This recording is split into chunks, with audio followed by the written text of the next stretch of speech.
Hello viewers, welcome to my channel easy 60. இன்றைக்கி Tamil Nadu syllabus standard 12ஓட chapter 6 exercise number 6.2ல sum number 7 பார்க்கலாம். இங்கே A vector, B vector, C வெக்டர்னு கொடுத்துட்டாங்க. C1ஓட வேல்யூ 1ன்னு கொடுத்துட்டாங்க, C2ஓட வேல்யூ 2ன்னு கொடுத்துருக்காங்க. அப்போ C3ஓட வேல்யூவை கண்டுபிடிங்கன்னு சொல்லியிருக்காங்க. இங்கே கிவன் வேறு என்ன கொடுத்துருக்காங்கன்னா A vector, B vector, C vector கோப்ளனார்னு கொடுத்துருக்காங்க. இப்போது நம்ம இந்த ஸ்ட்ராட்டஜியை யூஸ் பண்ணி தான் நம்ம C3ஓட வேல்யூவை கண்டுபிடிக்க போகிறோம். இங்கே கோப்ளனார்னு கொடுத்துருக்காங்க. கோப்ளனார்னா என்ன கண்டிஷன்? Box product ABC equal to 0. அப்போ நம்ம இப்போ பாக்ஸ் ப்ராடக்ட் பண்ண போகிறோம்.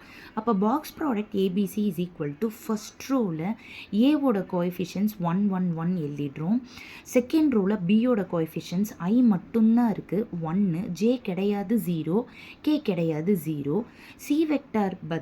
சி வெக்டாரோட ரோவில் C1க்கு பதிலாக 1 போட்டுருங்க, C2க்கு பதிலாக 2 போட்டுருங்க. C3 தெரியாது, அதனால் அதை C3ன்னே வச்சுக்கோங்க. இப்போ நம்ம இதை டிட்டர்மினன்ட் எக்ஸ்பான்ஷன் பண்ண போகிறோம். ஸோ 1 இன்ட்டு இந்த ரோவும் காலமும் போச்சுன்னா 0 வந்துடும். -1 இன்ட்டு C3 வந்துடும், +1 இன்ட்டு 2 வந்துடும், ஈக்குவல் டு 0.